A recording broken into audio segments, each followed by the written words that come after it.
નમસ્તે. આજે આપણી સાથે છે એક એવું પ્રભાવશાળી વ્યક્તિત્વ જેમણે પોતાના જીવનના 41 વર્ષ રાષ્ટ્ર સેવાને સમર્પિત કર્યા છે.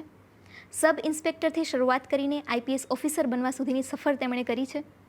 ખૂબ જ નિષ્ઠાવાન અને શિસ્તના આગ્રહી એવા retired IPS officer Pravin Upadhyay sir મારી સાથે છે. સર, આપનું ખૂબ ખૂબ સ્વાગત છે. નમસ્તે. જય સ્વામિનારાયણ. જય સ્વામિનારાયણ. આપે અમારું સ્વાગત કર્યું. આભાર. સર, જ્યારે તમે શરૂઆત કરી હતી ત્યારે તમને લાગતું હતું કે તમે અહીંયા સુધી પહોંચશો, આઈપીએસ ઓફિસર બનશો? વાત તો ત્યાંથી છે કે હું આ ખાતામાં જે આવ્યો છું એ પણ કંઈ ભૂલથી નહીં કહેવાય, પણ યોગાનું યોગ છે. કારણ કે જ્યાં ત્યાં સર્વિસ કરવી હતી. અસલ મારા સ્વભાવ પ્રમાણે તો હું શિક્ષકની સર્વિસ કરવા માગતો હતો, પરંતુ પિતાશ્રી મને મિલમાં, એ પોતે મિલ કામદાર, એટલે મિલ કામદાર તરીકે લઈ જવા માગતા હતા. એટલે ત્યારથી મને એમ થયું કે આ મારી લાઈફ આ નહીં.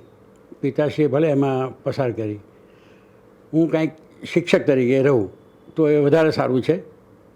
કારણ કે બ્રાહ્મણનું કામ, અને એમાં મારી સરનેમ ઉપાધ્યાયનું કામ જ છે શિક્ષણ આપવું.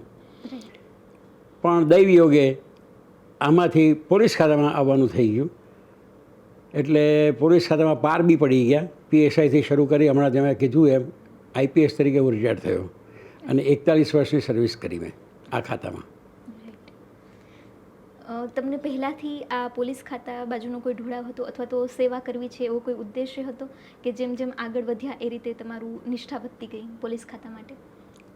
પોલીસનો તો ઉદ્દેશ જ નહોતો. મેં કીધું એમ કે શિક્ષક થવું હતું.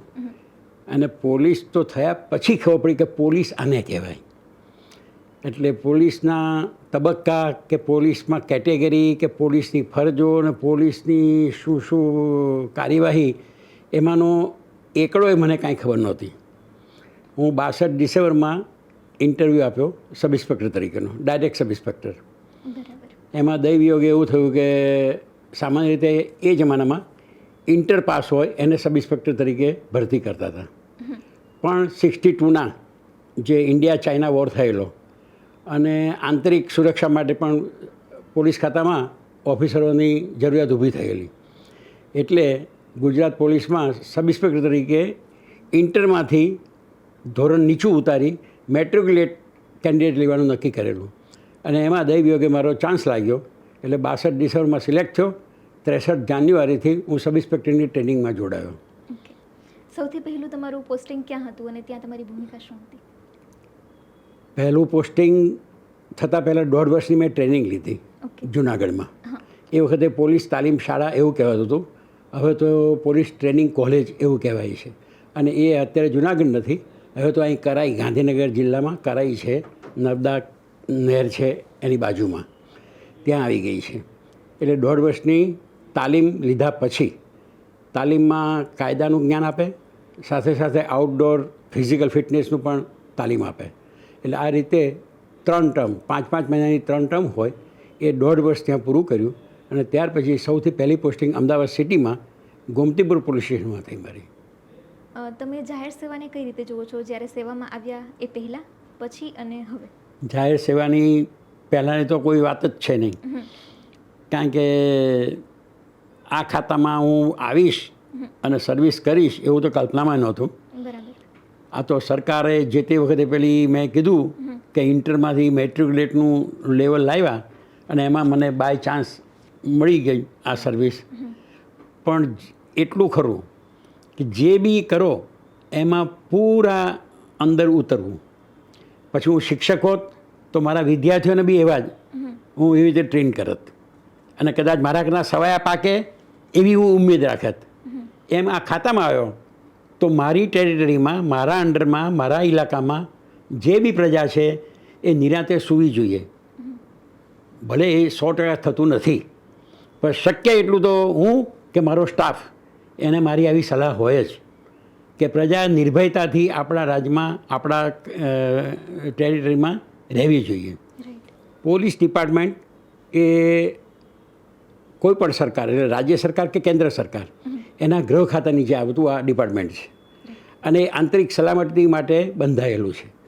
જેમ સરહદની સલામતી દેશની સલામતી હોય સરહદ ઉપરની, રાઈટ. ત્યાં આર્મીની વફાદારી જોઈએ. એમ આંતરિક સલામતી પ્રજાની મિલકતની, કાયદો અને વ્યવસ્થાની, આ બધી સલામતી પોલીસના માથે હોય છે. અને એ હોમ ડિપાર્ટમેન્ટ રાજ્ય સરકાર હોય કે ભારત સરકાર હોય એના નીચે આ કામ કરતું હોય છે આ ડિપાર્ટમેન્ટ. એટલે ગૃહ ખાતા નીચે કામ કરતા પોલીસ ડિપાર્ટમેન્ટમાં ખરેખર તો પોલીસની લાયકાત માટે 5 મુદ્દા જે પોલીસના શબ્દમાં જ આવે છે એની આલ્ફાબેટ જો તમે જુઓ તો POLICE પોલીસ. તો પોલીસ એટલે દંડા મારે એનું નામ પોલીસ નથી. કોકની સલામતી જાળવી જાણે એનું નામ પોલીસ છે. રાઈટ. તો P એટલે પોલાઇટ. પોલીસ કેવો હોવો જોઈએ? પોલાઇટ હોવો જોઈએ. બીજો ઓબિડિયન્ટ હોવો જોઈએ, એના ઓફિસરોની આજ્ઞા માનનારો હોવો જોઈએ. L એટલે લોયલ હોવો જોઈએ, સરકાર તરફ પણ અને પ્રજા તરફ પણ. I ઇન્ટેલિજન્ટ હોવો જોઈએ, એને કોઈ કહે અને માની લેવાનું ના હોય, એને પોતાની બુદ્ધિથી વિચારીને કામ કરવાનું હોય એવો ઇન્ટેલિજન્ટ હોવો જોઈએ. C કરેજીસ હોવો જોઈએ, હિંમતવાળો. જવાનું આમ હોય અને દોડે આમ, એ પોલીસ નથી. એટલે કરેજીસ હોવી જોઈએ, એનામાં હિંમત હોવી જોઈએ. અને એફિશિયન્ટ, જે કંઈ કામ લે એમાં બરાબર એ પૂરું કરે એવી નીતિમત્તાવાળો બી હોવો જોઈએ. તો એ પોલીસ કહેવાય. અને આવા પોલીસ કેટલા મળે છે પ્રજાને કે કેવા મળે છે એ પ્રજા ઉપર આધારિત છે. પણ પોલીસ ખરેખર આવો હોવો જોઈએ અને તો જ પોલીસનું જે સ્ટેટસ છે, પોલીસનું માન છે એ પ્રજામાં જળવાઈ રહે. બરાબર છે. બાકી ખાખી વર્દી મળી અને એની તુમાખીમાં જીવે તો એ પોલીસ પછી પ્રજામાં અણગમો થઈ જાય. પ્રજાને અણગમો થઈ જાય પોલીસ માટે. પોલીસ માટેની આવી વ્યાખ્યા કદાચ કોઈએ પણ નહીં સાંભળી હોય, પહેલી વખત તમારી પાસેથી સાંભળી. તમે જેમ કીધું એમ કે જેમ સરહદ પર રક્ષા કરે છે એ લોકોને આપણે જેટલું સન્માન આપીએ છીએ એટલું સન્માન કદાચ પોલીસને નથી મળતું. કદાચ ઘણી વખત એવું થાય કે લોકો એનાથી ડરતા હોય અથવા તો એમને ગણકારતા જ ના હોય. તો આવું કેમ છે? આવો માઇન્ડસેટ કેમ થઈ ગયો છે લોકોનો? માઇન્ડસેટ એટલા માટે આવું છે કે પોલીસ જાહેરમાં પોતાની ફરજ અદા કરે છે.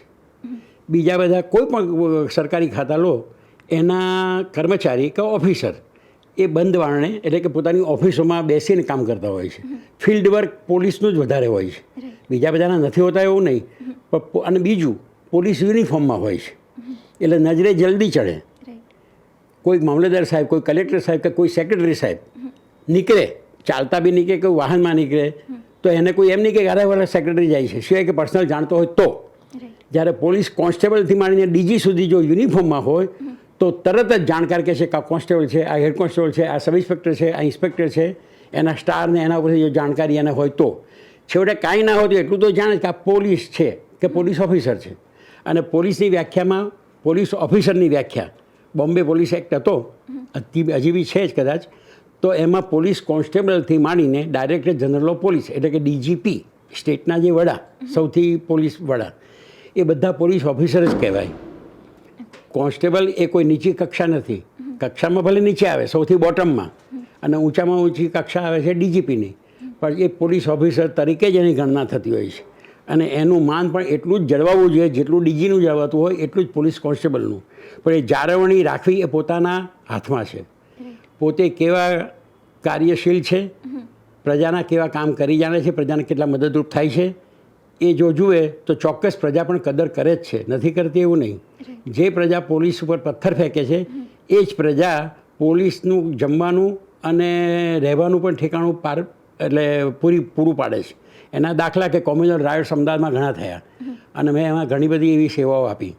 ત્યારે આ જ પ્રજા પોલીસના માટે જાહેર રસોડા ખોલીને બેસી ગયેલી, સ્કૂલો ખોલીને બેસી ગયેલા એમના આશરા માટે. જ્યારે બહારથી પેરામિલિટરી ફોર્સ આવે, SRP છે, CRP છે, આ છે તો એના માટે એવી વ્યવસ્થા પણ કરી આપે છે. બરાબર છે. તમારા કારકિર્દીના અનુભવો વિશે, જ્યારે તમે એવા કોઈ કેસીસ હેન્ડલ કર્યા હતા? કારકિર્દીનો અનુભવ તો 41 વર્ષમાં હું ગણું તો બહુ મોટો થઈ જાય. સૌથી ખાસ મારે મચ્છુ ડેમ વિશે જાણવું છે. ઓહ, એટલે તમે જાણો છો મચ્છુ ડેમ વિશે? હા, એ દુર્ઘટના વિશે ખ્યાલ છે, ઘણા બધા લોકો પાસેથી સાંભળેલું છે, પણ તમે ત્યારે નિષ્ઠા તમારી બજાવી હતી, ફરજ બજાવી હતી એ વખતે? આ શબ્દ પ્રયોગ ફૂલછાપે વાપરેલો છે. જે તમે નિષ્ઠા કીધી ને, ફૂલછાપ પેપર રાજકોટનું જે અગ્રણી પેપર છે એણે જ્યારે મોરબીમાં 11/8/1979 દિવસે મચ્છુ ડેમ 2 તૂટ્યો અને મોરબી શહેરમાં 32 થી 35 ફૂટના પાણી ભરાઈ ગયા. અને એ વખતે જે મોરબીનો નાશ થયો, આશરે 3 થી 5 હજાર જેટલા માણસો, ઢોરઢાંખર, મિલકત, એ બધાનું બહુ મોટું ભયંકર નુકસાન થયું. એનું વળતર માનસિક રીતે તો કોઈને આપી શકાય એવું જ નથી, હજી આજે પણ નહીં, આટલા વર્ષો પછી પણ નહીં. એ વખતે મારા માટે તો એવું છે કે મારા માતુશ્રી પણ એમાં હોમાઈ ગયા, કારણ કે એમના લકવો થયેલો. હું એકનો એક એમનો સંતાન, મારા માતા પિતાનું એક જ સંતાન હું. બહેન હતી, એ પણ નાનપણમાં ગુજરી ગયેલી, એટલે દીકરા તરીકે હું એક જ. અને માતુશ્રીને લકવો થયેલો એટલે અમદાવાદથી એમને મોરબી લઈ ગયેલો મહિના પહેલાં જ. દરમિયાન આ ઓગસ્ટ મહિનામાં હું એના પહેલાં મોરબી પહેલાં વેરાવળમાં ફરજ બજાવતો હતો. એટલે વેરાવળમાં કોર્ટની મુદત આવી, એટલે મારે કોર્ટ એટેન્ડ કરવા એ દિવસ દરમિયાન જવું પડેલું અને 2-3 દિવસ રોકાવું પડ્યું કદાચ.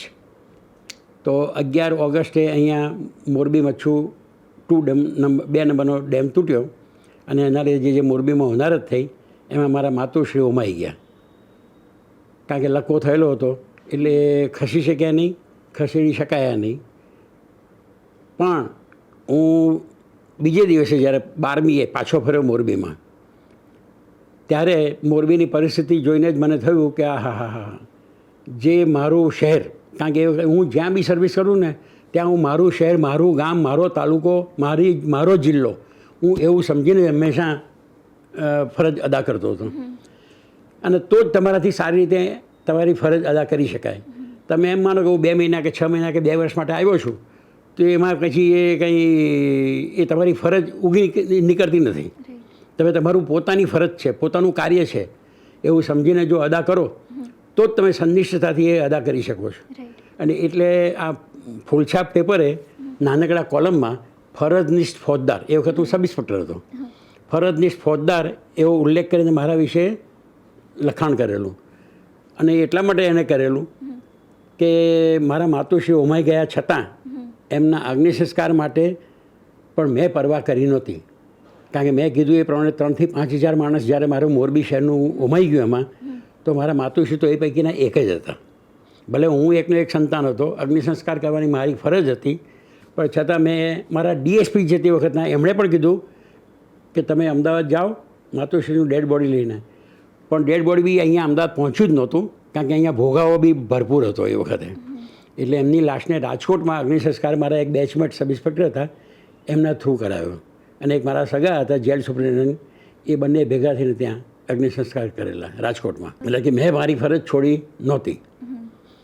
આટલું બધું મનોબળ કઈ રીતે મજબૂત હતું તમારું એ વખતે? મનોબળ મજબૂતમાં એવું છે કે ફરજ નિષ્ઠા એ તો લોહીમાં, જાણે હું ખાતામાં દાખલ થયો ને ત્યારથી જાણે મને કોકે પીવડાવી દીધી હોય એવું લાગે છે. જેમ ઘરસુતીમાં બાળક જન્મે એને પીવડાવે ને કંઈક, અને એને છેક સુધી નથી કહેતા તારી ઘરસુતીમાં કંઈક એવું પીવડાવ્યું છે, એમ ખાતામાં દાખલ થયો ત્યારથી જ મને એમ થયું કે હું આના માટે દાખલ થયો છું, પ્રજાની સેવા માટે. મને ઇન્ટરવ્યૂમાં બી અમારા જે તે વખતે આઈજી એવું પૂછેલું કે તમે કેમ પોલીસ ખાતામાં આવવા માગો છો? તો મને અંદરથી જ કંઈક જવાબ નીકળી ગયેલો કે બસ પ્રજાની સેવા કરવી છે. એટલે જે પ્રજાની સેવાનો ભાવ એ રિટાયર થયા પછી પણ હજી બી રહ્યો છે. જો ક્યાંક હજી હું કોઈ પ્રજાને પીડાતી જોઉં તો મારું લોહી ઉકળીને ઉઠે. ભલે હું કાંઈ કરી શકું ન કરી શકું એ વસ્તુ જુદી છે, પણ હું સહન નથી કરી શકતો એ વસ્તુને. તમે જ્યારે તમારી નિષ્ઠા બજાવતા હતા એ વખતે ક્યારે એવું થયું છે કે રાજકીય દબાણ કે ભ્રષ્ટાચાર કે એ બધી વસ્તુઓનો તમારે સામનો કરવો પડ્યો હોય? ભારતનું રાજકારણ ખબર છે ને, આમ તો બધે જ એવું હોય, પણ છતાં ભારતમાં તો પરાકાષ્ઠા છે.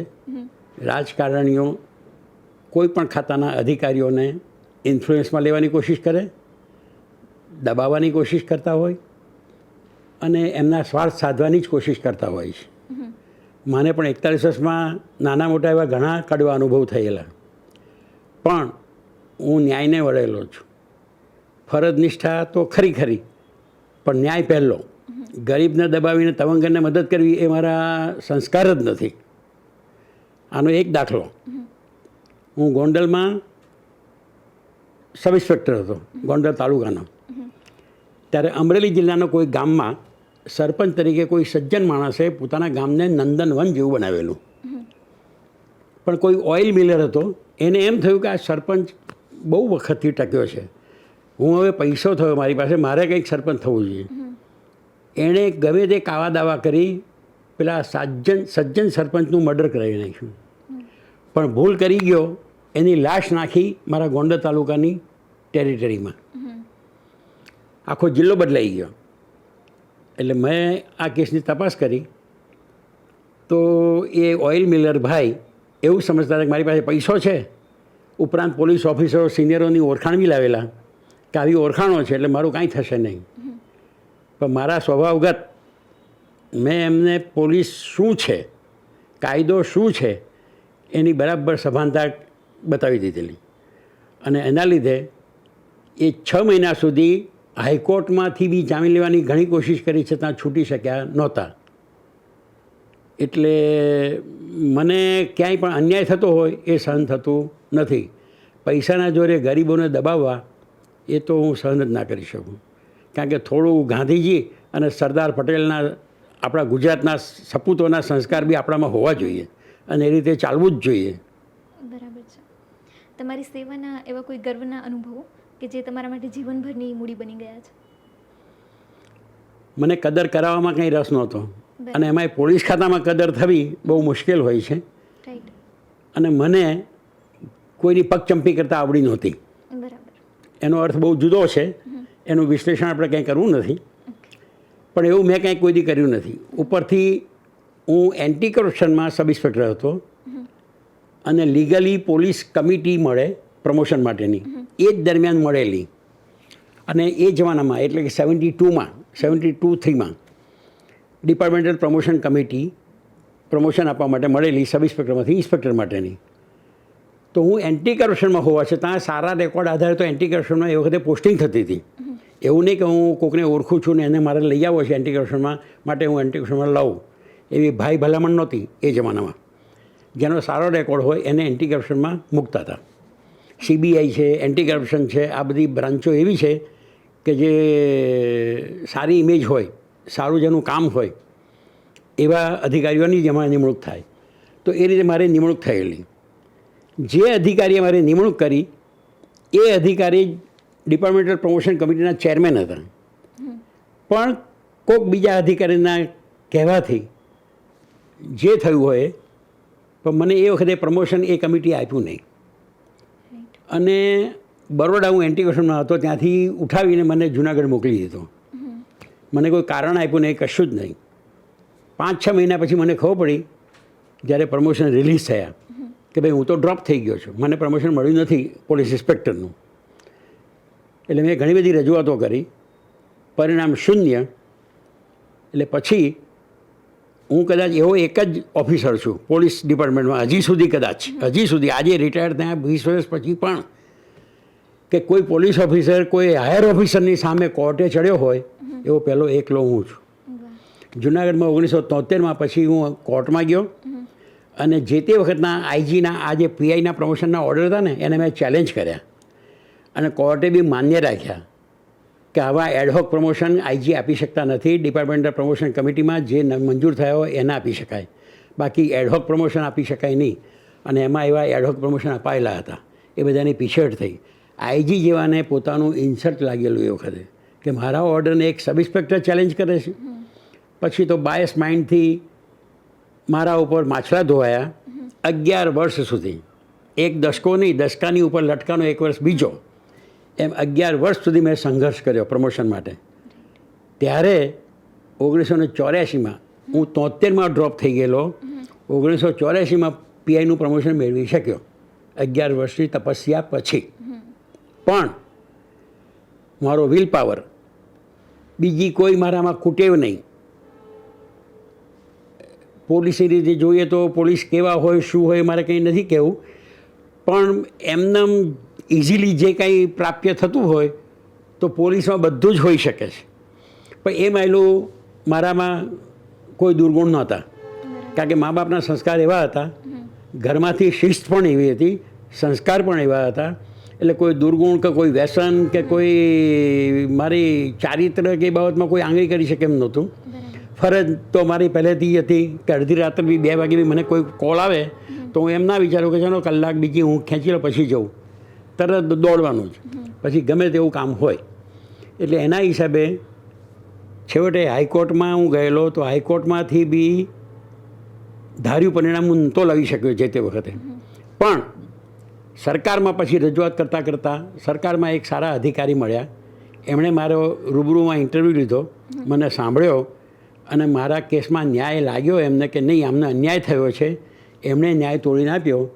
તો છેવટે 92માં મને બધી સિનિયોરિટી સાથે પછી ડીવાયએસપીનું બી પ્રમોશન મળ્યું 8 વર્ષ પછી, અને પછી 95માં ડીએસપીનું બી મળ્યું. એટલું જ નહીં, 58 સબ ઇન્સ્પેક્ટરો થયેલા અમારી બેચમાં, એમાંથી 12 ડીએસપી થયા હતા.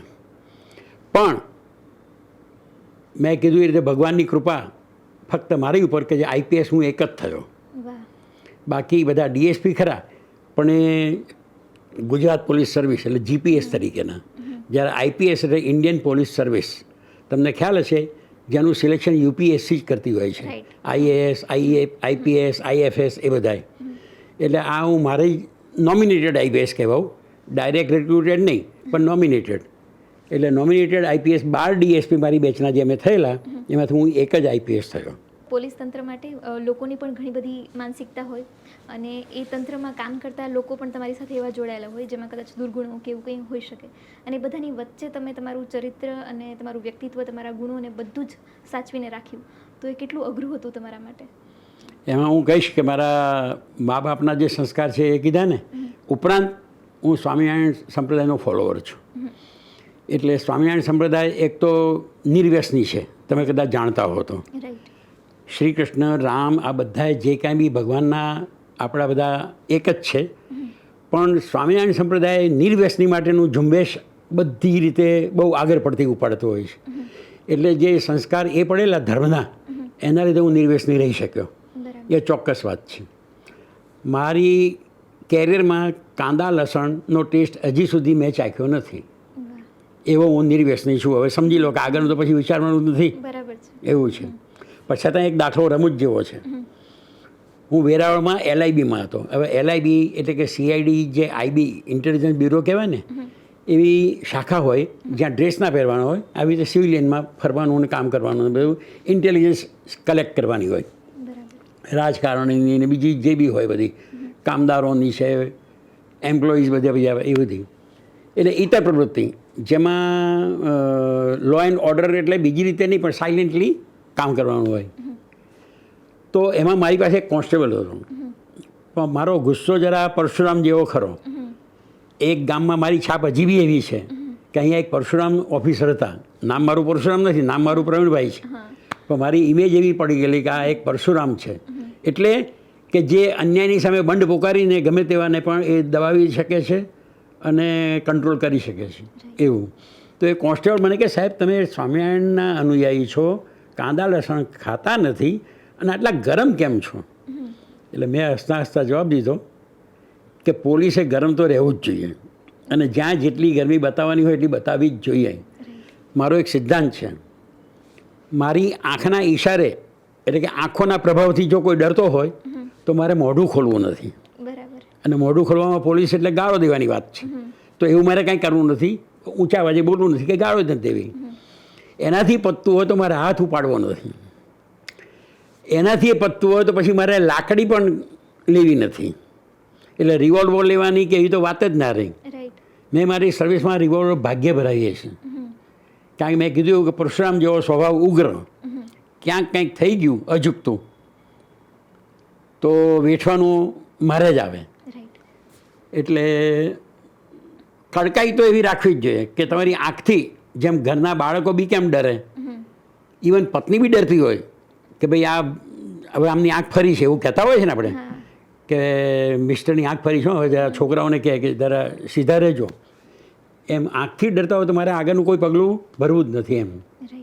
અને તો જ એ પોલીસ એવો પોલીસ ઓફિસર જ લો એન્ડ ઓર્ડર બરાબર જળવાવી શકે છે. તમારે કારકિર્દીમાં પ્રમોશન માટે પણ ઘણો બધો સંઘર્ષ કરવો. એ શરૂઆતના 11 વર્ષ અને પછી એની જે સિનિયોરિટી મેળવવા માટે જે કોર્ટોમાં હાઈકોર્ટ સુધી ગયો, સરકારમાં રજૂઆતો કરવી પડી, એ બધું જે કર્યું એ તો બહુ જ વેઠ્યું છે. એમાંય ખાસ વેઠવાનો વારો હું એટલે કહું છું કે એક તો ડિસિપ્લિનરી ડિપાર્ટમેન્ટ છે, શિસ્તનું ડિપાર્ટમેન્ટ. હું સબ ઇન્સ્પેક્ટર હોઉં, ભલે હું આમ સિનિયર હોઉં સબ ઇન્સ્પેક્ટર તરીકે, પણ મારાથી પછીની બેચના કોઈ ઇન્સ્પેક્ટર થાય તો એક શિસ્તના ખાતામાં મારે તરત જ એને સલામ ભરવી પડે. ઓરિજિનલી મારાથી જુનિયર છે પણ અત્યારે ઇન્સ્પેક્ટર થઈને આવ્યા છે તો મારે એને સલામ કરવાની જ હોય. એટલે આવું બધું અંદર ખાને પિંચિંગ તો બહુ થતું હતું, પણ શિસ્તનું ખાતું છે એને ઓબે પલ્લે થયા વગર એને પાડ્યા વગર છૂટકો જ નથી. રાઈટ. ક્યારે આ બધી વસ્તુથી એટલો કંટાળો આવ્યો કે બસ હવે પોલીસ તંત્રથી જ કંટાળો આવે છે એટલે મારે છોડવું છે? નહીં, એમ મેદાન છોડીને ભાગવાની તો કોઈ દી મેં વાત નથી કરી. એક વખત સેજ એવો અણસાર થયેલો, હું જ્યારે ગોંડલ હતો ત્યારે દરબારો અને પટેલોનું થોડું વૈમનસ્ય થયું અને મારી કડકાઈ એક સમાજ ઉપર એટલી બધી થઈ કે લોકો મને બીવડાવવા માંડ્યા કે સાહેબ તમે હવે અહીંયા ગોંડલથી જતા રહો અથવા તો જે તમારે પગલાં લેવા હોય લઈ લો, આ તમારા માટે હિતની વાત નથી, ભવિષ્ય તમારે કંઈક જોખમ દેખાય છે. ત્યારે મને એમ થયું કે એવું કંઈ ભાગવા જેવું તો નથી જ, એટલે એમ કંઈ હું ગયો બી નહીં.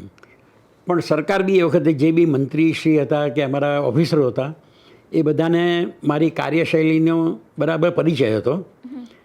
એટલે પ્રજાના ગમે તેટલા ઉહાપો વચ્ચે પણ એમણે પણ એટલી જ મારી તરફ સહાનુભૂતિ રાખી. કોઈ પણ અઘટિત મારા વિરુદ્ધ કોઈ પગલું ભર્યું નહોતું અને સહાનુભૂતિ રાખી એટલે મને બચાવવા માટે નહીં, પણ ઉપાધ્યાય જે કર્યું છે એ બહુ ન્યાયના હિતમાં જ કર્યું છે. ભલે કદાચ બળ વધારે વાપર્યું હોય પણ થયું છે એ પ્રજાની શાંતિ માટે. જાહેર પ્રજાની શાંતિ માટે પોલીસ ગમે તેવા પગલાં ભરે. આજની તારીખમાં તો હવે છેલ્લા કેટલાય વર્ષોથી તમે સાંભળ્યું તો એન્કાઉન્ટરો થાય છે, તો એ એન્કાઉન્ટરોમાં પણ પોલીસ કંઈ પોતાનો તો કોઈ દુશ્મન છે ને કે જેનું એન્કાઉન્ટર એ કરતા હોય. જેનું એન્કાઉન્ટર થતું હોય એને પોલીસ માટે તો કંઈ જે તે એન્કાઉન્ટર ઓફિસરની તો એને કંઈ કર્યું નથી, રંજાડ્યો નથી. પ્રજાનો રંજાડ છે, પ્રજા ઉપરનો રંજાડ છે, એને દૂર કરવા માટે, એને કંટ્રોલ કરવા માટે એન્કાઉન્ટર કરે છે. અને એ બી જ્યારે એ પોલીસ ઉપર હુમલો કરે ત્યારે એન્કાઉન્ટર થાય છે. એમને કોઈ ઘરમાં સૂતેલો હોય ને એને એન્કાઉન્ટર કોઈ કરતું જ નથી. એટલે એન્કાઉન્ટર બધા ખોટા હોય છે એવું નથી હોતું, પણ પોલીસે બળ તો વાપરવું જ પડે અને તો જ આજે પ્રજા સલામત રહી શકે છે. નહીં તો પ્રજાની સલામતી, આર્મીને તો કોક વખત વોર થાય ને ત્યારે આપણને એની કિંમત સમજાય છે, પણ પોલીસે તો પળે પળે સમજાય. હું જ્યારે પોલીસ ખાતામાં હતો ને ત્યારે ક્યાંક ક્યાંક કોઈક જગ્યાએ લેક્ચર આપવાનું થાય તો હું કહેતો હતો કે ભાઈ એક ખબર છે તમને લકડીની વાત છે, લકડીની જરૂરત ક્યાંથી ક્યાં સુધી હોય છે. જન્મે ત્યારે ઘોડિયું અને મરે ત્યારે સ્મશાનમાં એના નનામીના લાકડા, એવી એક લકડીની કવિતા છે. એવું હું પોલીસ માટે કહેતો હતો કે પોલીસની જરૂરત એવી રીતે જન્મથી માંડીને મરણ સુધી આ પ્રજાને છે. કેવી રીતે કે જ્યાં ખોટું થયું છે ત્યાં સાચું છે, ત્યાં ભગવાન છે, જન્મથી માંડીને મરણ સુધી. પણ જ્યાં ખોટું થયું છે ત્યાં તરત પોલીસ. ઇલીગલ બર્થ થયો, પોલીસ પહોંચી ગઈ. ક્યાંક બિચારું બચ્ચું રખડતું મળી ગયું કચરા પેટીમાંથી કે ગટરમાંથી ગમે ત્યાંથી, પોલીસ પહોંચી તરત જ. છોકરાને તમે સ્કૂલમાં મૂક્યો, ભૂલો પડ્યો, અપહરણ થયું, આવી પોલીસ. બરાબર. મેચ્યોર થયા, યુવાન યુવતી લવમાં પડ્યા કે ફસાયા, અપહરણ થયું કે ઇલીગલ શાદી કરી, મા બાપને ચિંતા થઈ, પોલીસ આવી ત્યાં. મા બાપ ગોતવા નથી જતા, પોલીસ ગોતીને આપે છે. હું મારો દાખલો આપું. હું સાબરમતીમાં ઇન્સ્પેક્ટર હતો. મારી ચેમ્બર આવી રીતે ફર્સ્ટ ફ્લોર ઉપર હતી. એક બસ સ્ટેન્ડ ઉપર મેં એક છોકરા છોકરીને જોયા, એટલે મેં કહું હશે બેઠા હશે. સતત અવારનવાર મેં જોયા, એટલે મેં મારા પોલીસવાળાથી એને બોલાયા અને મેં કીધું કોણ છો? તો લવરિયા જ હતા, ટીનેજર્સ. એટલે મેં જરા શિખામણ બી આપી અને કડક શબ્દો બી કીધા અને એમના મા બાપને બી કીધું બોલાવીને કે આ તમારી જે આ બંને છે ને અમાનત લઈ જાઓ અને હવે જરા સંભાળ રાખો. તમે નહીં માનો, એ બે ભાગી ગયા. એટલે મા બાપ કેટલા કેરલેસ છે જોવાનું છે. એક ઓફિસર તરીકે મેં એમનું ધ્યાન દોર્યું છતાં પણ એ એમનો કંટ્રોલ કરી શક્યા નહીં. એટલે પોલીસ બધે જ છે. મરણમાં પણ એવું છે. છેક મરણમાં જ્યારે એક્સિડન્ટમાં કોક મર્યો કાં બિનવારસી કોક ફૂટપાથ ઉપરથી એમને મળી આવ્યો તો બી તરત પોલીસને જ કોઈ કહેશે અને પોલીસ એ બધાની કાર્યવાહી કરશે. એટલે પોલીસની જરૂર આ પ્રજાને જન્મથી તે મરણ સુધી રહેશે. પણ ક્યાં? જ્યાં એ બધું ઇલીગલ થાય છે ત્યાં. લીગલી છે ત્યાં તો ભગવાન સંભાળી લે છે. બરાબર છે. જાહેર સેવાના કારણે તમે ઘણી વખત પરિવારને ઓછો સમય આપી શક્યા હશો, તો એ સંઘર્ષને તમે કેવી રીતે હેન્ડલ કર્યો? 41 વર્ષ જો કે કેમ કાઢ્યા એ તો મારું મન જાણે છે. વચમાં ક્યાંક એવી સાઈડની પોસ્ટિંગ આવતી હતી ત્યારે ફેમિલી લાઈફ બહુ સરસ રીતે માણતા હતા.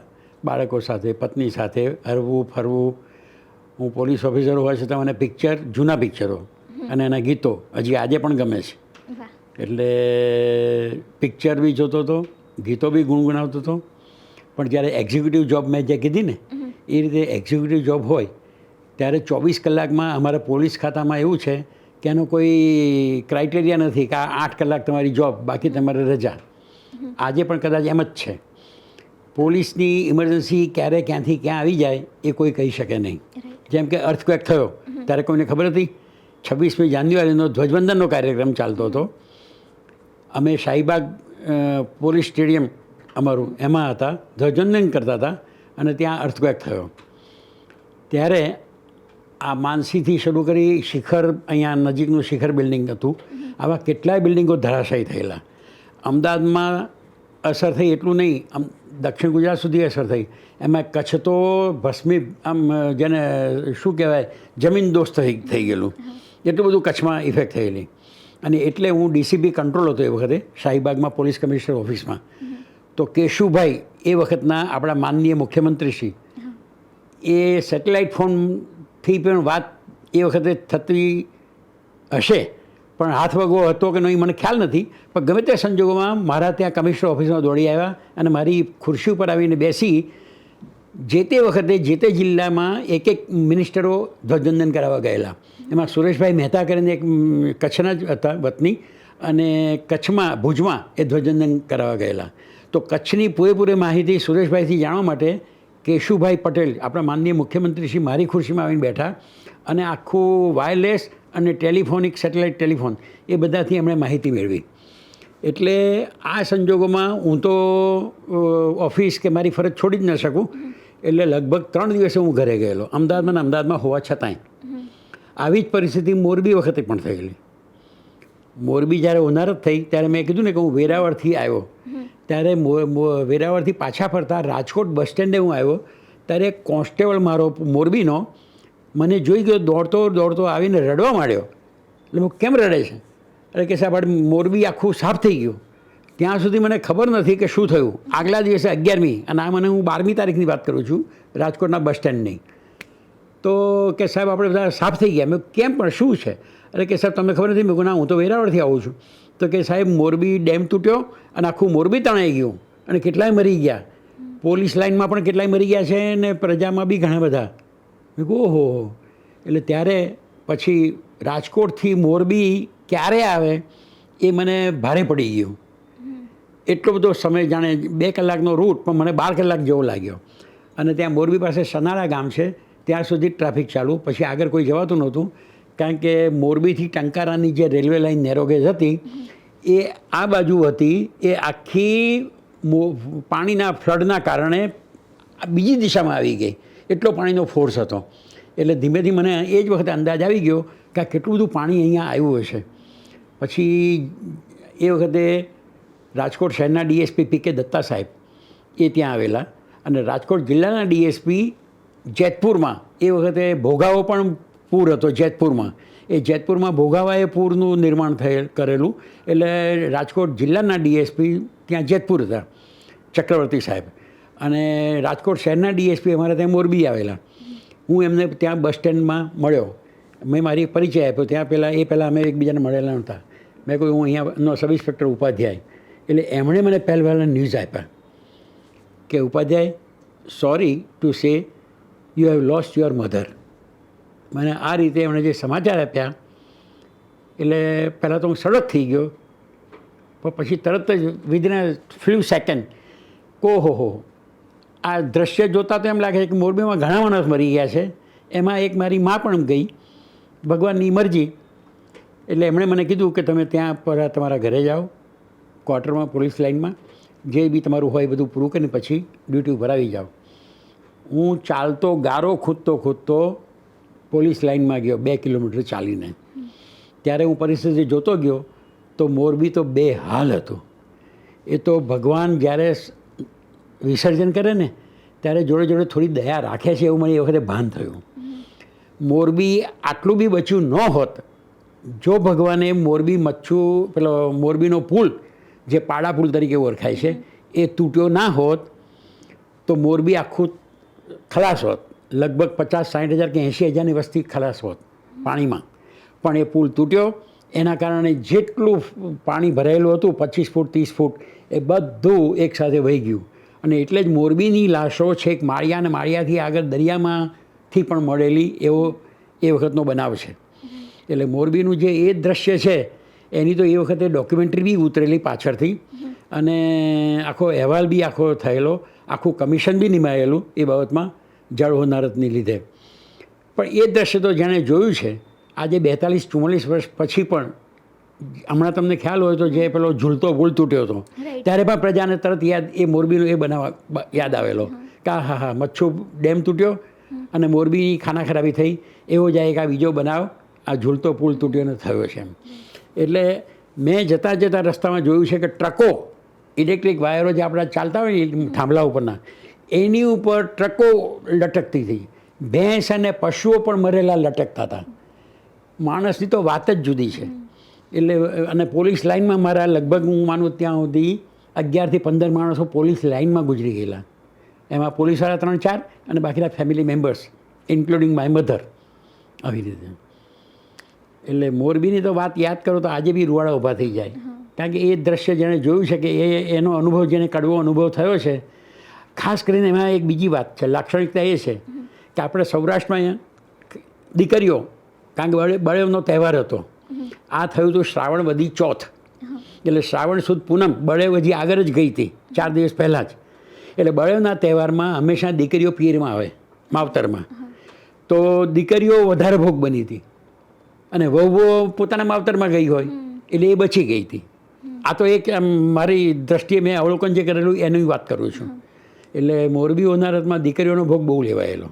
મોરબીની જે દીકરીઓ હતી એમનો ભોગ બનેલા સિવાય પણ જે લોકોએ આ ઘટના વિશે સાંભળ્યું છે એ લોકોની પણ ધ્રુજારી ઉપડી જાય છે આ સાંભળીને. આ મોરબીની જે ઘટના છે ને એ તો સરકાર પણ બહુ ચિંતિત થયેલી. એ વખતના આપણા ચીફ મિનિસ્ટર બાબુભાઈ જશભાઈ પટેલ, એ બાબુભાઈ પટેલ સાહેબ તાત્કાલિક મોરબી દોડી આવ્યા છે. સાથે સાથે ચીફ સેક્રેટરી ખાન સાહેબ કરીને હતા, એમને લેતા આવ્યા હતા. એટલું જ નહીં, આર્મીને બોલાવી લીધી. આર્મીના જેવું જ ત્યાં કામ શરૂ કરી દીધેલું. જેમ બોર્ડર ઉપર કેવી રીતે તાત્કાલિક બધું આખું સંરક્ષણ ગોઠવાઈ જાય આખી, એવી રીતે મોરબીના અમુક ભાગમાં વહેંચી દીધું સેક્ટર પ્રમાણે. એ સેક્ટર પ્રમાણે આર્મીના ઓફિસરો, પોલીસ ઓફિસરો, રેવન્યુ ઓફિસરો, PWDના અધિકારીઓ આ બધાને ગોઠવી દીધા. અને છતાં પણ મોરબીને ઊભું થતાં 1 વર્ષ થયું હતું.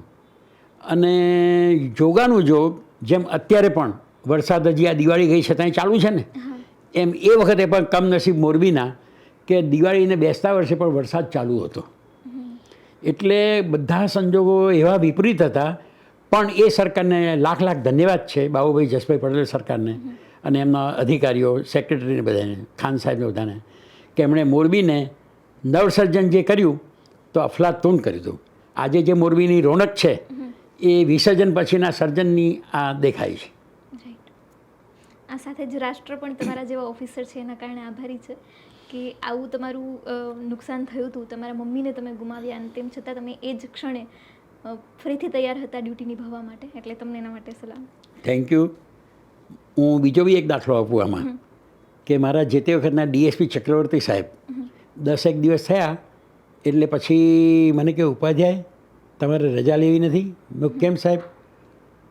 તો કે તમારા મધર ઓફ થઈ ગયા અને મેં જાણ્યું તમે એક જ છો તો એની પાછળની કંઈ વિધિ માટે કામ તેમ, કારણ કે ચક્રવર્તી સાહેબ બ્રાહ્મણ સાઉથના, એટલે એમ કે ભાઈ બ્રાહ્મણ તરીકે એટલીસ્ટ હિન્દુ બ્રાહ્મણ છો, તમે એના સંતાન છો, તમે અગ્નિ સંસ્કાર નથી આપી શક્યા, તો કાંઈક તો એમની વિધિમાં તમે નિમિત્ત બનો એમ કે. મેં કહ્યું સાહેબ અહીંયા મારી મા એકલી નથી ગુજરી ગઈ, 3000 માણસ મરી ગયું છે. તો કે નહીં, યુ પ્રોસીડ. એમણે સામેથી મારી 4 દિવસની રજા મંજૂર કરી અને મને છૂટો કરી મોકલી આપેલો અમદાવાદ. આ એમની ખાનદાની. અને યોગાનું યોગ એવું થયું કે ચક્રવર્તી સાહેબ જે દિવસે રિટાયર થયા એ જ દિવસે હું પણ રિટાયર થયો, 31 જાન્યુઆરી 2004. એ પણ 60 વર્ષ પૂરા કરીને એ વખતે નિવૃત્ત થયેલા. હું પણ એ જ દિવસે 31/1/4 60 વર્ષની 41 વર્ષની નોકરી પૂરી કરી, 60 વર્ષની ભાઈ પૂર્ણ કરી નિવૃત્ત થયેલો. તમારી જે જાહેર સેવાની ફરજ નિષ્ઠા છે એના કારણે પરિવારે કેટલો ભોગ આપવો પડ્યો છે? પરિવારનો ભોગ બી ચોક્કસ સાથે છે, ખભેથી ખભા મિલાવીને આપેલો છે, એમાં બે મત નથી. કારણ કે પોલીસ ખાતાની ફરજ એ તલવારની ધાર ઉપરની ફરજ છે. ક્યારે ક્યાં દોડીને જવું પડે, કેવી કપરી ફરજ અદા કરવી પડે, પાછા આવ્યા તો સરખા આવ્યા કે ઘવાઈને આવ્યા કે શું થયું એ કોઈ જાણે નહીં. એટલે જ્યારે મારી ગેરહાજરી ઘરમાં હોય ત્યારે પત્નીએ ઘર સંભાળી લીધું છે, બાળકો સંભાળી લીધા છે. મને આજની તારીખમાં બજારમાં કોના શું ભાવ છે એની કાંઈ ખબર નથી. એ ઘરવાળાને આભારી છે. કારણ કે મને ઘઉંના કે શાકભાજીના શું ભાવ છે હજી આજની તારીખમાં ખબર નથી. હું કોઈ દિવસ કોઈ દુકાને કોઈ ખરીદી કરવા ગયો જ નથી. બધું ઘર સંભાળ્યું છે ધર્મપત્નીએ, બાળકોને બી સંભાળ્યા છે એમણે જ. એટલે એમનો તો પૂરો સહકાર 100% હોય તો જ આ શક્ય બને. નહીં તો ઘરની ચિંતા ને એ બધું થાય તો પછી એ માણસ બહારની સેવામાં એટલું બધું લક્ષ્ય આપી શકતો નથી. પછી જ્યારે મને અમારા ડીએસપી ચક્રવર્તી સાહેબે રજા આપી એટલે હું પછી અમદાવાદ આવ્યો. પણ અમદાવાદ આવીને મેં જોયું તો મારા પિતાશ્રીએ રિવાજ પ્રમાણે કે ભાઈ એમ કે પ્રવીણની મમ્મી પાછળ જે કંઈ 10મું 11મું 12મું એની જે કંઈ વિધિ હોય, લોક વ્યવહાર કરવાનો હોય, સગા સંબંધીને જમાડવાના હોય, આના માટે બધું આખું ખરીદી કરીને બધી તૈયારીને બધું કરતા હતા. એટલે મેં આવીને જોયું આ બધું શું, તો કે આ તો બધું કરવું પડે. હવે હું મોરબીનો સીન નજરે જોઈને આવ્યો છું, એટલે મને મનમાં એવું થયું કે જ્યાં આટલા બધા માણસો મરી ગયા એની વાહે કોઈ ખાધા પીધા વગર લોકોએ 2 દિવસ 4 દિવસ ને અઠવાડિયું કાઢ્યું છે. ઇવન મેં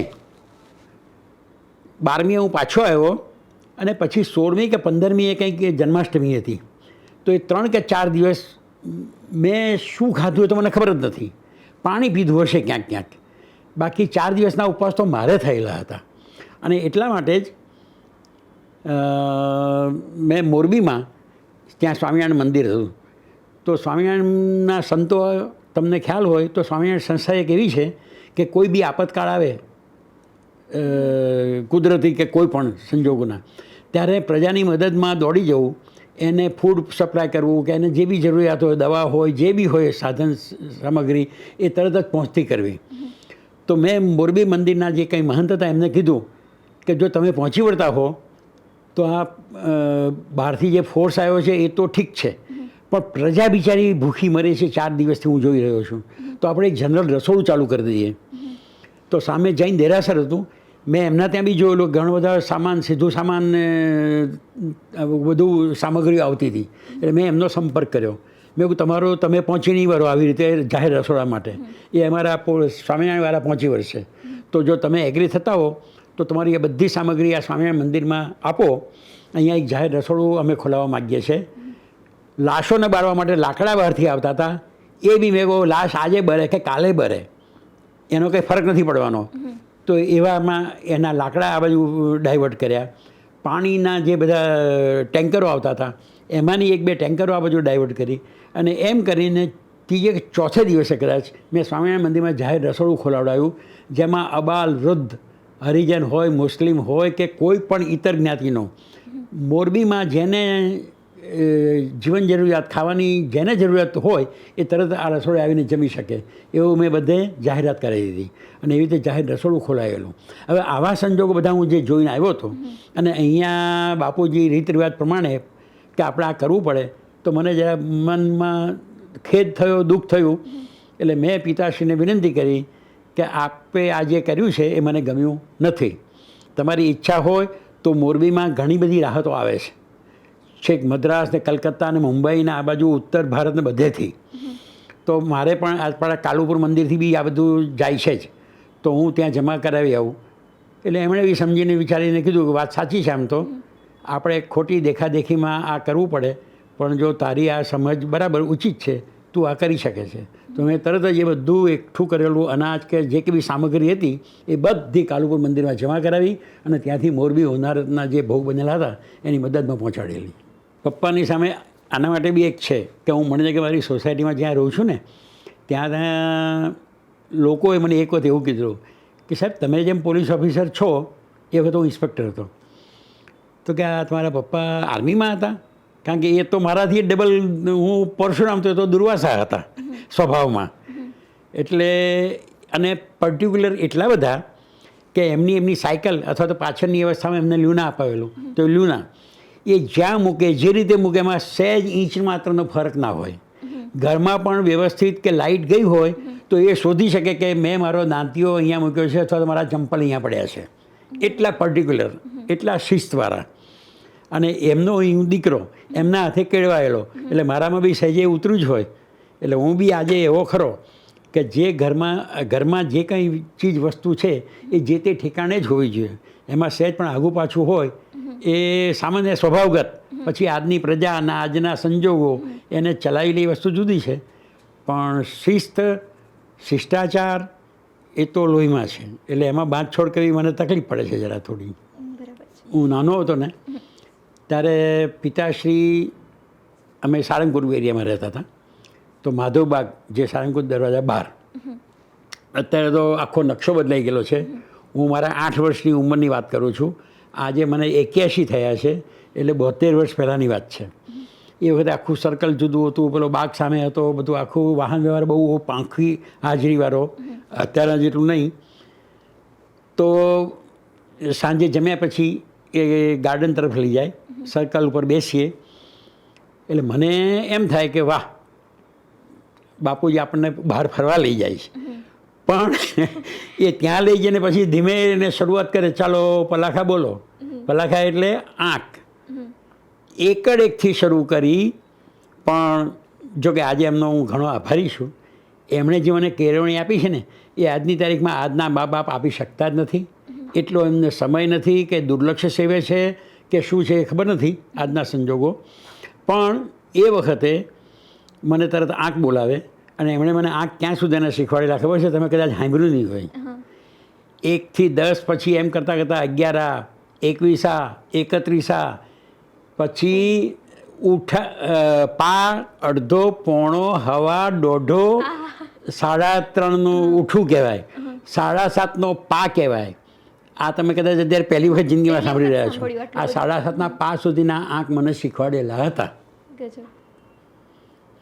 એવી જ રીતે કવિતાઓ હતી, તો કવિતા બી સ્કૂલોમાં મોઢે કરાવે, એટલે ઘેર આવીને તો કહેવું પડે કે મને આ લેશન આપ્યું છે. તો મને એ પાસે બેસીને શીખવાડે. એટલે કેવી રીતે? એના જે રાગ રાગીણી હોય ને એની સાથે શીખવાડે. અને ત્યાં સુધી કે એક કલાપીની કવિતા બહુ મસ્ત હતી. જો તમે તો ના સાંભળી જ ના હોય, ખ્યાલ બી ના હોય, કે એક ખેતી કરતી બાઈ, ખેડૂત અને એની પત્ની, એ શેરડીનો પાક ઉગાડીને એના ખેતરમાં ઉગાડેલો છે. એવામાં રાજા નીકળ્યા છે, એને તરસ લાગી છે. શેરડીનો પાક જોઈને બંનેને કહે છે કે મને જરા શેરડીનો રસ પીવડાવશો. એટલે શેરડી એમણે રસ કે શેરડી ચાખી. રાજાને બહુ મીઠી લાગી. રાજાની દાનત સહેજ બગડી કે આટલો સરસ પાક મારા ખેડૂતો લે છે અને મને ટેક્સ તો ઓછો આવે છે. આ કલાપીની કવિતા છે. તો રાજાની સહેજ દાનત બગડી કે હવે ટેક્સ બધા નાખવો જોઈએ. પછી બીજી વખત શેરડી માગી તો એ શેરડીનો રસ જોઈએ પહેલાં નીકળ્યો મીઠો, એવો ના નીકળ્યો. એટલે રાજા કે આમ કેમ થયું? એટલે ખેડૂતને ખેડૂત પત્ની એ જમાનાના ચાલાક, હોશિયાર, ઘડાયેલા, કેળવાયેલા, એમણે કીધું રાજા તમે કાંઈક વિચાર કર્યો લાગે છે. પહેલાં તમને મીઠી લાગી એની એ શેરડી આ છે, તો હવે તો રાજાએ કબૂલ કર્યું કે વાત સાચી છે માડી, તમારી આ ઊભી શેરડી જોઈને મને એમ થયું કે તમારા ઉપર જકાત વધારે નાખવી જોઈએ. આ મારા કુવિચારે શેરડીનો રસ મોડો કર્યો, બાકી તો બહુ મીઠો હતો. એનું એક ઝલક તમને આપું એ કવિતાની. શાર્દુલ વિકૃત રાગમાં શરૂઆત થાય છે. એમાં જાત જાતના રાગ હતા, શિખરણી, મંદાક્રાંતા, આવા કેટલાય હરિગીત ને બધાય. એમાંનો પહેલો શ્લોક એટલે પહેલું જે છે એ હતું, ઉગ્યો છે સુરખી ભર્યો રવિ મૃદુ હેમંતનો પૂર્વમાં. પછી આગળની બે કડી નથી આવડતી, પણ આ યાદ રહી ગયું છે. એટલે આ રાગ રાગીણીનું જે મને જ્ઞાન કે જે કંઈ કેળવણી આપી છે એ મારા પિતાશ્રી આપી છે. અને મારા જીવનમાં બે કવિતા ઘર કરી ગઈ છે, જે તમે પહેલાં મને પૂછેલું કે એવા કયા એથિક સિદ્ધાંત તમને.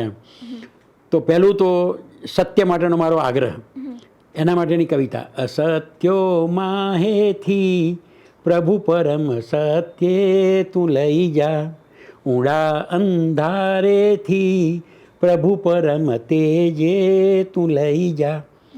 મને એ બાબતમાં હું પૂરેપૂરો ગાંધીજીનો ફોલોવર છું. ગાંધીજી જેમ સત્ય પ્રિય હતું, સત્ય જ જીવન હતું, એવું મારા માટે પણ શક્ય છે કે કોઈ પ્રજાના હિત માટે ક્યાંક કંઈક કરવું પડ્યું હોય, પણ એવી પ્રજાના હિત માટે, સ્વહિત માટે તો કોઈ દી નહીં. એટલે સત્ય મારા માટે બહુ પહેલો આગ્રહ છે. પછી બીજી એવી કવિતા, ડગલું ભર્યું તે ના હટવું ના હટવું, વેણ કાઢ્યું તે ના લટવું ના લટવું. એક વખત તમે કદમ આગળ ચલાવ્યા પછી કોઈ ભીરું કે ડરપોક થઈને પાછું હટી જવું, ના મારું કામ નથી. કારણ કે મેં મારા જીવનમાં પોલીસ લાઈફમાં કોમ્યુનલ રાયોટ ફેસ કર્યા છે, સ્ટુડન્ટ રાયોટ ફેસ કર્યા છે,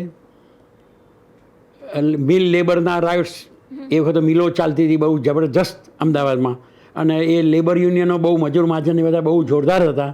તો એ લેબર યુનિયનના જે તોફાનો થયેલા એ બી મેં ફેસ કર્યા છે. એ એટલે કેટલાય તોફાનો મેં ફેસ કર્યા છે. પણ એ વખતે એવું નહીં કે અહીં તોફાન થતું હોય, ઘણા ઓફિસરો એવા હતા કે અહીં થતું હોય તો આમ બી જાય, પણ મેં છટકબારી એવી ગોતી નહોતી. પછી ભલે એ વખત આપણને આપણા ઉપર હુમલો થાય, આપણે ઇન્જર્ડ થઈએ કે કંઈ પણ થાય, એ ફરજના ભાગરૂપે એ તો ભોગવવાનું જ હોય. સત્યનું ચિત્ત ચિંતન રે કરવું, સતવાયક નિશ્ચય ઉચ્ચરવું, નથી સત્ય વિના કંઈ ધર્મ બીજો, રીઝે સત્યથી સર્વ સદાય સુખો. એટલે ગાંધીજીનું સત્ય અને સરદાર પટેલની પોલાદી હિંમત, આ બે મારા જીવનમાં સારી કામ કરી ગઈ છે, અને એ બે મારા આદર્શ પુરુષ છે. મારા વતનમાં એક વાત બીજી બી હું કરી દઉં. મારું વતન માણસા, ગાંધીનગર જિલ્લાનું.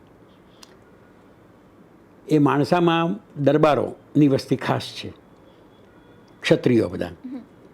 અને પોલીસ ખાતામાં મોટા ભાગના દરેક ઘરમાંથી એક તો હોય ને હોય જ, મિનિમમ એક હોય એવું ગામ. બ્રાહ્મણ તરીકે કદાચ હું પહેલો જ અને છેલ્લો હું આ પોલીસ ખાતામાં આવ્યો. પણ વાત એટલા માટે કહું છું કે 1964માં જ્યારે હું પહેલવહેલી પોસ્ટિંગ મારી ગોમતીપુરમાં થઈ ને, એ વખતે લેબર રાયોટ્સ થયા, અને લેબર રાયોટ્સ કોમ્યુનલમાં પલટાઈ ગયા. તો ગોમતીપુરમાં કામદાર મેદાન પાસે અમારે એક હેડ કોન્સ્ટેબલ બેચરસિંહ રાઓલ કરીને, જે મારા ગામના હતા, માણસાના, એના ઉપર સ્ટેવિંગ થયું અને એ ગુજરી ગયા. એ વખતની સરકારે 5,000 રૂપિયા એમના મંજૂર કર્યા રાહતના. તો મારા ઇન્સ્પેક્ટરને ખબર કે હું માણસાનો છું, એટલે મને કે ઉપાધ્યાય તમે તમારા ગામ જાઓ અને આ બેચરસિંહના પરિવારને 5,000 રૂપિયા કોઈ સજ્જન ત્યાં હોય એવા બેની હાજરીમાં આપી આવો. એટલે હું ડ્રેસમાં ગયો. એ વખતે મારા દાદા જીવતા હતા, હયાત હતા. 64ની વાત છે. તો હું ડ્રેસમાં ગયો ને મારા દાદાને સલામ કરી. મારા દાદા ખુશ થયા કે મારો પ્રવીણ સબ ઇન્સ્પેક્ટર તરીકે ગામમાં આવ્યો છે અને મને મળે છે એમ. પછી મને કે કેમ આવું થયું? એટલે મેં બધી વાત કરી કે બેચરસિંહ રાવલનું આવું થયું અને એના પૈસા આપવાના છે. એટલે મારા દાદાએ સજેસ્ટ કર્યું કે મારા ગામમાં એક સર્વોદય એજ્યુકેશન ટ્રસ્ટ નામે રિટાયર્ડ ડીએસપી પૃથ્વીસિંહજી રાવલ સાહેબ કરીને, જેનું ખિતાબ રાજકોટના એ વખતના દરબારે રાજકોટના રાજવી આપેલો, રાવ સાહેબ કરીને એવો ખિતાબ આપેલો. એ પણ એ વખત જીવિત અને સર્વોદય એજ્યુકેશનના નામે એ ટ્રસ્ટ ચલાવતા હતા, અને એમણે કોલેજો ઊભી કરેલી પોલીસ ઓફિસર રિટાયર થયા પછી પણ શું કરી શકે છે એનો બી આ એક ઉત્તમ નમૂનો છે. આ દરબાર જે ઓફિસરની હું વાત કરું છું, પૃથ્વીસિંહજી રાવ સાહેબનો ખિતાબ હતો અને એમણે સર્વોદય એજ્યુકેશન ઊભું કરી અને કોલેજો સ્થાપેલી. એટલા સજ્જન અધિકારી, ઉમદા અધિકારી. મને મારા દાદાની ઉંમરના એ બે સમવયસ્ક, એટલે મારા દાદાએ સજેશન આપ્યું કે એમને તું જેની પહેલાં મળ, એમને આ વાત કર અને એમની હાજરીમાં આ 5,000 તું એમને રાહતના આપજે. એટલે પછી હું એમને મળ્યો, એમને બી સલામ કરીને અને મારો પરિચય આપ્યો. ત્યારે એ બહુ ખુશ થયા કે સામાન્ય રીતે અમારા દરબાર પરિવારોમાંથી, ક્ષત્રિયોમાંથી બધા પોલીસમાં જાય છે, પણ તમે બ્રાહ્મણ અને છગનભાઈના પૌત્ર છો એ જાણીને મને આનંદ થયો એમ કરીને બહુ રાજી થયેલા હતા. અને એ એક સેવાનું કામ મને, મારા ગામની વતનની એક સેવાનું મને ત્યાં કાર્ય મળેલું.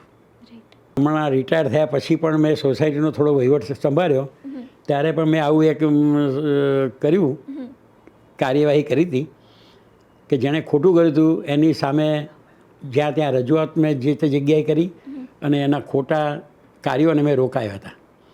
એટલે મારાથી એ ખોટું તો હજી સહન થતું નથી. સાથે સાથે નિવૃત્તિ પછી બીજું બી કામ કર્યું.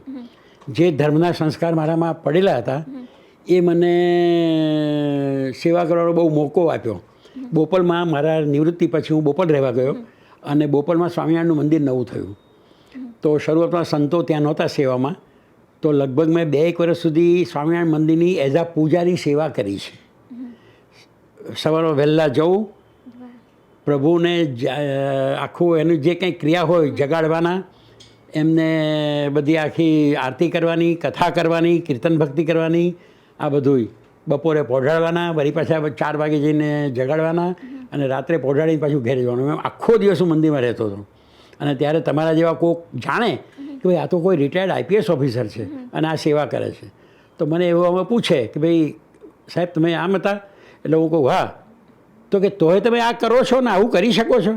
મેં કહું ભાઈ જો અસલ તો હું બ્રાહ્મણ છું. પોલીસ ખાતાનો એક રોલ મને મળ્યો હતો, એ મેં રોલ 41 વર્ષ અદા કરી દીધો. હવે મને અત્યારે ભગવાને આ રોલ આપ્યો છે એટલે અત્યારે હું આ રોલ નિભાવું છું. એટલે માણસે જ્યારે જે ઈશ્વર ઈચ્છાથી જે કાંઈ કાર્ય મળે, કામ મળે એને 100% નિભાવવું જોઈએ, પૂરી ઈમાનદારીથી. રાઈટ. તમે આટલા બધા ફરજનિષ્ઠ છો, શિસ્તનું ખૂબ જ પાલન કરો છો, અને તેમ છતાં તમારો આટલો સરળ સ્વભાવ છે, એનું કારણ શું? સરળ સ્વભાવ આપને લાગ્યો સારું છે. ના, મતલબ નિખાલસતાથી. હા, નિખાલસતાથી. મારી કાંઈ દોષ હોય મારામાં અથવા તો ક્યાંય ભૂલ હોય, ક્યાંય ગેરસમજ હોય, તો હું નાના બાળક આગળ બી કહી દઉં સોરી બેટા, આ મારાથી થઈ ગયું અથવા ના કરવું જોઈએ, એવું બધું. એમ હું ખોટા આડંબરમાં જીવતો નથી, મને ગમતું જ નથી. અને કોઈ મારી સામે ખોટા આડંબર કરે તો હું સામે ચલાવી બી લેતો નથી. મોઢા મોઢ કહી દેવાનું, કોઈની વાહે વાત નહીં કરવાની. બરાબર.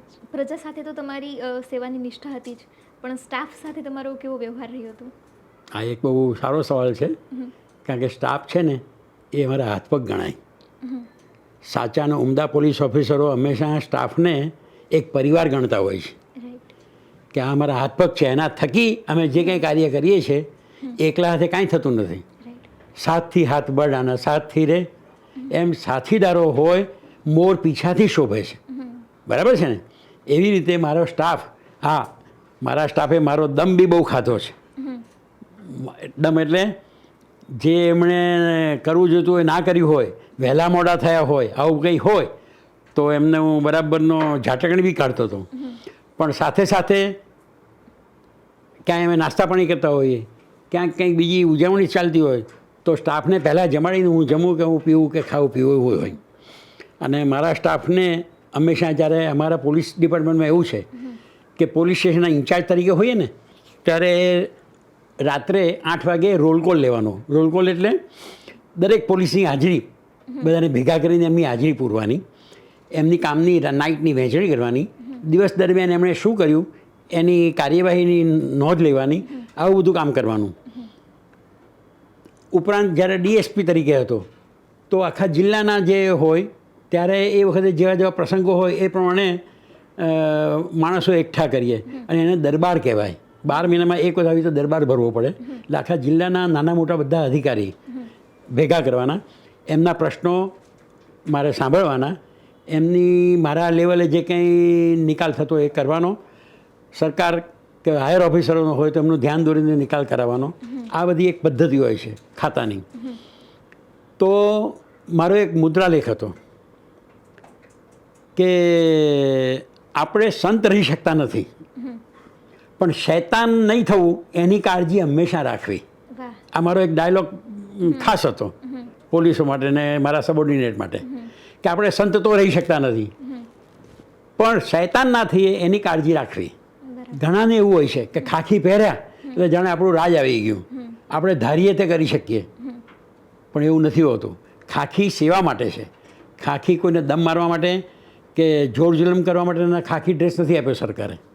ખાખીની આગવી ઇજ્જત છે, એ ઇજ્જત જાળવવી એ આપણા હાથની વાત છે. આજના સમયના અધિકારીઓ માટે તમારા સમય પ્રમાણે સરખામણી કરીએ તો તમે કેવી રીતે જુઓ છો? બેન, આમાં એવું છે કે છેલ્લા 20 વર્ષથી હું નિવૃત્ત છું. આજની પોલીસ શું કરે છે, કેવું કરે છે, કોના માટે કરે છે, શું છે, હું નથી ન્યૂઝ જોતો કે નથી પોલીસની કોઈ કાર્યવાહી તરફ મને રસ. કારણ કે અમારા જમાનાની વસ્તુ અને આજનું મને ઉત્તર ને દક્ષિણ ધ્રુવ જેવું દેખાય છે. ઉડતી આંખે અવલોકન કર્યું નથી મેં બહુ, પણ ઉડતી આંખે બી મને એવું ચોખ્ખું દેખાય. કારણ કે આપણે જોઈએ છે કે ગમે તેવા સંજોગો ઊભા થતા હોય જ્યાં પોલીસની તાતી જરૂરિયાત હોય. માની લો કે એક ટ્રાફિકનો જ દાખલો લો. ટ્રાફિક કેટલી જગ્યાએ જામ હોય છે ને કેટલું બધું હોય છે, પણ જો કોઈ મિનિસ્ટર આવવાના હોય, કોઈ વીઆઈપી આવવાના હોય, તો પોલીસ બિચારી ત્યાં પહેલાં ફરજ માટે દોડી જાય. સામાન્ય પ્રજા તરફ એ દુર્લક્ષ એ વખતે રાખે. એવી રીતે એકલી પોલીસની વાત નથી, તો આપણા રોડ રસ્તા બી જુઓ. ચોમાસું આવ્યું નથી કે રોડ રસ્તા બધા ખરાબ, પણ સારા તમને ક્યારે દેખાય? કોઈ વીઆઈપી તરત આવવાના હોય, વિઝિટ કરવાના હોય, તો એ વખતે રોડ રસ્તા કેટલા સુમાળા થઈ જાય છે. એટલે આખું તંત્ર અત્યારે એવું થઈ ગયું છે કે સરકારમાં બેઠેલા મંત્રી કે રાજકારણીઓને જ સેવા કરવામાં પરોવાયેલું છે. એમાં કોઈ પોલીસનો દોષ કે રેવન્યુનો દોષ કે પીડબ્લ્યુડીનો દોષ હું દેતો જ નથી, પણ આખું તંત્ર બહુ એને મારી પાસે શબ્દો જ નથી એને કહેવાના. પ્રજાલક્ષી કાર્યો કોઈ બહુ ઓછા થાય છે. દુર્લક્ષ જે એટલું પ્રજા તરફ સેવાય છે એવું આજ સુધી મેં જોયું નથી, જે છેલ્લા 10-20 વર્ષથી જોયું છે. ભારતમાં જાહેર સેવાના ભવિષ્ય માટે તમારી શું આશા છે? હું એમ ચોક્કસ માનું કે કોઈ પણ ક્ષેત્રનો અધિકારી, ગમે તે ખાતાનો, ગમે તે ક્ષેત્રનો અધિકારી જો સંપૂર્ણ પોતાની ફરજ પ્રત્યે વફાદાર હોય તો રાજકારણી કે સરકાર ગમે તેટલી આવે પણ એ પ્રજાલક્ષી કામમાં જેટલો ઉમદા નીકળે અને જેટલું પ્રજાનું ભલું ને હિત કરી શકે એવો કોઈ રાજકારણી ના કરી શકે. પણ અધિકારીમાં એવી ખેવ ના હોવી જોઈએ. અધિકારીમાં એવું હોવું જોઈએ કે મારો દેશ છે, મારું રાજ્ય છે, મારું શહેર છે, મારી પ્રજા છે. તો બરાબર છે. અત્યારે ઘણા બધા વિદ્યાર્થીઓ યુપીએસસીની તૈયારી કરતા હશે, એમના માટે તમારી શું શીખ છે કે કોઈ મેસેજ તમે આપવા માંગો છો? બસ આજે મેં કીધું એ કે જાહેર સેવામાં આટલા ઊંચા હોદ્દાઓ પર જ્યારે તમારી વરણી થવાની હોય એની તાલીમ તમે પણ કેટલા કઠોર પરિશ્રમથી એ લોકોની તાલીમ મેળવતા હોય છે. આઈએએસ આઈપીએસ એમ કંઈ રમતમાં નથી થવાતું. એના માટે સ્ટડી કરવો એ તો મગજની વાત છે, પણ શારીરિક બી ઘણી બધી સારી ઊંચી તાલીમ હોય છે. હૈદરાબાદ ને મૈસૂર ને બધે, અરે ઉપર દહેરાદૂન ને બધે. તો એમણે બી એ વિચારવું જોઈએ કે આપણે કેટલું ભણ્યા, આપણે કેટલી પરિશ્રમ વેઠીને આ તાલીમમાંથી પસાર થયા, તો એ શેના માટે? આપણા રાજ્યની, આપણા દેશની, આપણી પ્રજાની સેવા કરવા માટે. એ લક્ષ્ય હંમેશા રાખે તો એ સરસ આપણા ભારતને ફરીથી સોને કી ચિડિયા બનાવી શકે. પણ જો રાજકારણીઓના પપટ થઈ જાય તો આના કરતાં વધારે અંધારું મને દેખાય છે. બરાબર છે. અત્યારે ઘણા બધા વિદ્યાર્થીઓ કદાચ આ પરીક્ષા પાસ ના કરી શકે એના કારણે ડિપ્રેશનમાં જતા હોય છે, ઘણા લોકો સુસાઇડ કરે છે. તો આજે નિષ્ફળતાને હેન્ડલ નથી કરી શકતા, એના માટે તમે શું કહેવા માંગશો? એમનું મનોબળ કાચું છે. પુરુષ એવો હોવો જોઈએ, પુરુષ શું માનવ જાતિ એવી હોવી જોઈએ કે લાત મારીને પથ્થરો હટાવી દે. મનોબળ એવું હોવું જોઈએ. જો તમે યુપીએસસી જેવી એક્ઝામ આપીને અધિકારી, મોટા વરિષ્ઠ અધિકારી થવા જઈ રહ્યા છો, અથવા તો ક્યાંક કોઈ પણ સાયન્ટિસ્ટની પરીક્ષા કે કોઈ એન્જિનિયરની કે કોઈ ડૉક્ટરની કે એવી, આજકાલના છોકરાઓનું મનોબળ બહુ કાચું છે. અને એનું કારણ એ છે કે આઉટ જે ડોર ગેમ છે ને એ સાવ ઝીરો થઈ ગઈ છે. અને મોબાઈલ હાથમાં આવી ગયો છે, એમાં ને એમાં પોતાની ડોક, પોતાની આંખો અને મગજ એમાં જ દોડાવ્યા કરે છે. એટલે એના લીધે એની ફિઝિકલ ફિટનેસ જળવાતી નથી. ફિઝિકલ ફિટનેસ નથી જળવાતી તો માનસિકતા પણ જળવાતી નથી. અને એ જ આ અંધારપટનું ભવિષ્યનું કારણ રહેવાનું છે. અત્યારે તમને હું ઘણા લોકો સ્કૂટર ઉપર જ્યારે આમ મોબાઈલ રાખીને જાય ને, એટલે હું એમ કહું છું કે 10 વર્ષ પછી વાંક્યા જન્મ છે. એટલે કે જે ડોકી એની આમ છે તો એના સંતાનો આવા જ જન્મવાના છે.